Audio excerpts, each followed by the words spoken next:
Ahojte všetci fanúšikovia Zažifatru. Ako som avizoval, ochladenie dorazilo, na horách nám napadol sneh, čo nás teší, lebo opäť môžeme pozorovať a stopovať divoké šelmy tu, v týchto krásnych našich karpatských pralesoch. Zažite divočinu a poďte s nami do prírody.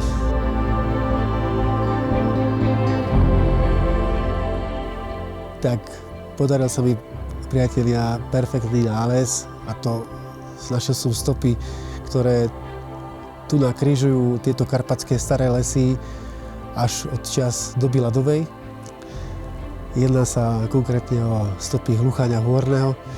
Tu som, pravdu povediac, ho nečakal, pretože sa nachádzam v takých lesoch, ktoré sú nie v chránených územiach, čiže nenachádzajú sa v národnom parku alebo v nejakej rezervácii. Poďte s nami do divočiny, zažite s nami divokú prírodu na vlastnej koži. Čaute.